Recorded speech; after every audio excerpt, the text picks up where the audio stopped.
nome é Luiz Felipe, sou professor de Geografia e hoje eu estou aqui para mostrar para vocês algumas das fases de industrialização do Brasil, entre o ano de descoberta do Brasil, que para quem não sabe foi em 1500, até os meados do século XX.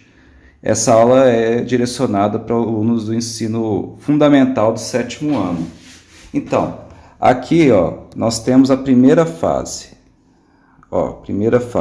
Fase 1, que a gente chama de pré-industrial, que foi de 1500 até 1808, que é o ano que a coroa portuguesa veio de Portugal e se instalou no Rio de Janeiro, fugindo, de Napoleão.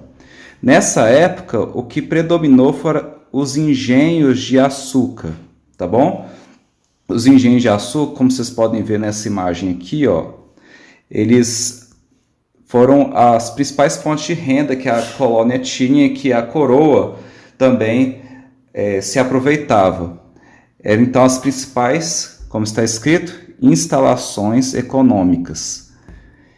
Em 1785,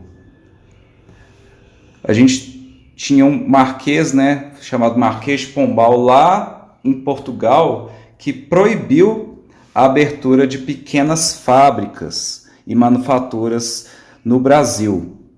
Aqui o Brasil, como está destacado aqui nesse desenho, aqui eu estou colocando para vocês já a fase já desenvolvida de industrialização, que esses pontinhos, todos esses pontinhos aqui, olha, que eu coloquei, são cidades, tá? E essas cidades estão interligadas hoje por rodovias e ferrovias. Naquela época não era assim. Naquela época era só algumas capitais que eram ligadas por estradas de chão. Não haviam ferrovias nessa época no Brasil, apesar de já haverem ferrovias na Inglaterra e França, por exemplo.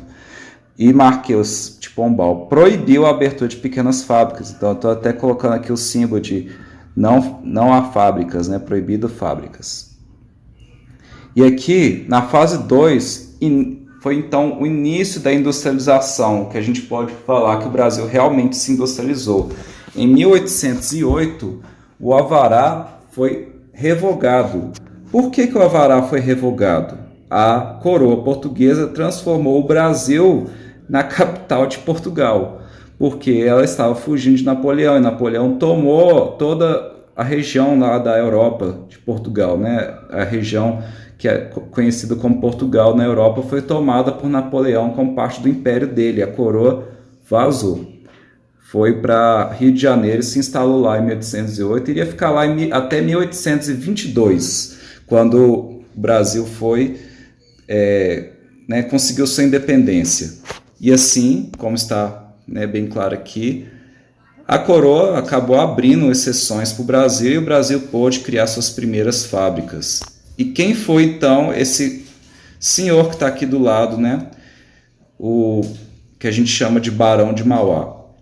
Ele foi um empresário que nasceu nesse período, ele nasceu dentro do período já que o Brasil já era independente e cresceu vendo o Brasil como um país atrasado industrialmente e buscou alterar esse quadro. O que ele fez?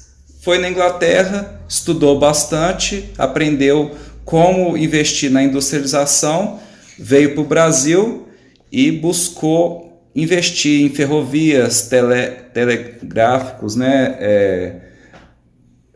navios, investiu também na iluminação pública, aumentou bastante a iluminação que a cidade não tinha na época, e isso foi considerado o início de uma industrialização no Brasil. Foi o início. Então, Barão de Mauá foi importante porque ele deu esse start, só que Barão de Mauá não conseguiu apoio da coroa brasileira, que na época era Dom Pedro II, que o Brasil já era um reinado, e assim ele acabou falindo algumas vezes e largou um pouco esse empreendedor dele em cima do Brasil. O Brasil não aproveitou essa oportunidade, mas houve a fase 3. A fase 3 veio bem depois de Mauá, que a gente chama de substituição de importações. Está vendo aqui esse desenho do café? Então, esse desenho do café, ele representa a principal fonte de renda, a principal fonte né, que o Brasil tinha para se enriquecer, que eram as exportações de café, que foi de 1800 até 1930. E o café, ele ajudou então a acumular capital, tá bom? Opa. Ele ajudou a acumular capital. E assim, esse capital foi investido logo depois na indústria. E quando começou isso de verdade? A partir de 1929. Por quê? Em 1929 houve a quebra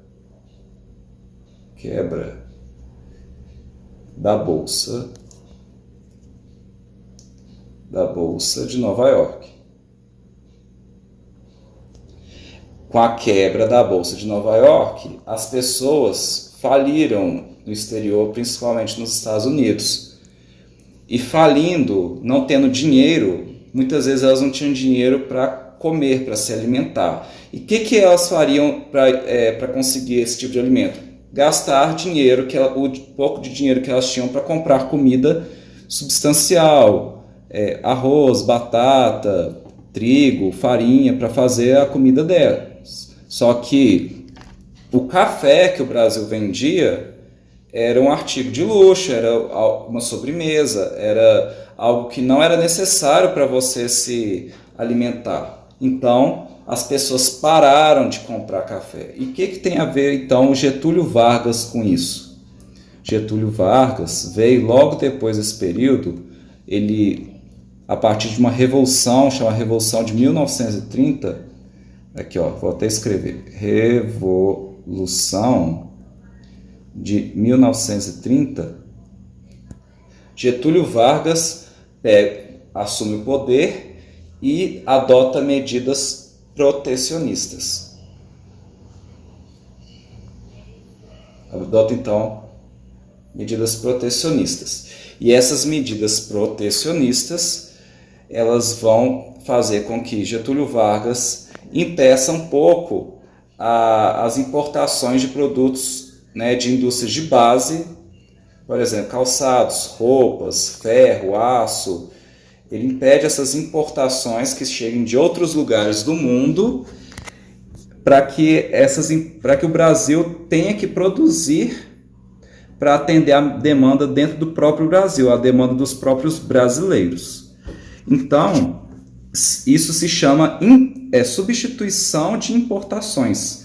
O Brasil impede a importação de produtos essenciais, ferro, roupas, aço, né? E faz com que o Brasil mesmo que tenha que produzir esses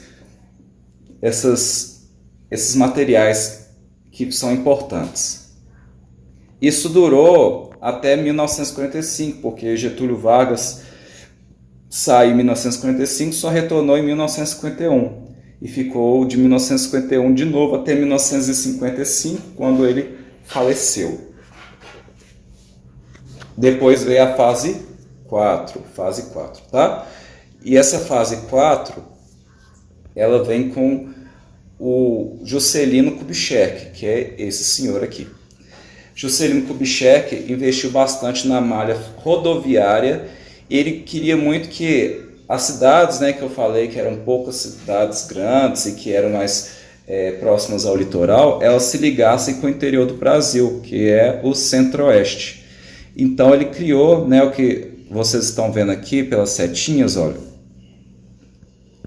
criou, né, essas rodovias aqui.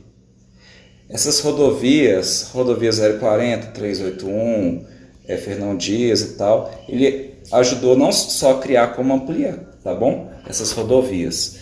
E assim a malha rodoviária cresceu. E com isso a industrialização do Brasil também veio junto. Ele investiu bastante em empresas multinacionais, empresas vindas de outros países, que são países desenvolvidos, se instalarem para que o Brasil conseguisse, assim, desenvolver industrialmente junto com essas empresas. Então, dessa vez, o Brasil teve o que a gente chama de industrialização junto com sua urbanização. Foi um período que foi marcado bastante por isso, com auxílio de empresas multinacionais. Tá bom? Pessoal, espero que tenha entendido. Esse vídeo é direcionado para alunos do 7º ano e fala bastante, então, até períodos de meados do século XX sobre a urbanização no Brasil. Eu desejo a todos um ótimo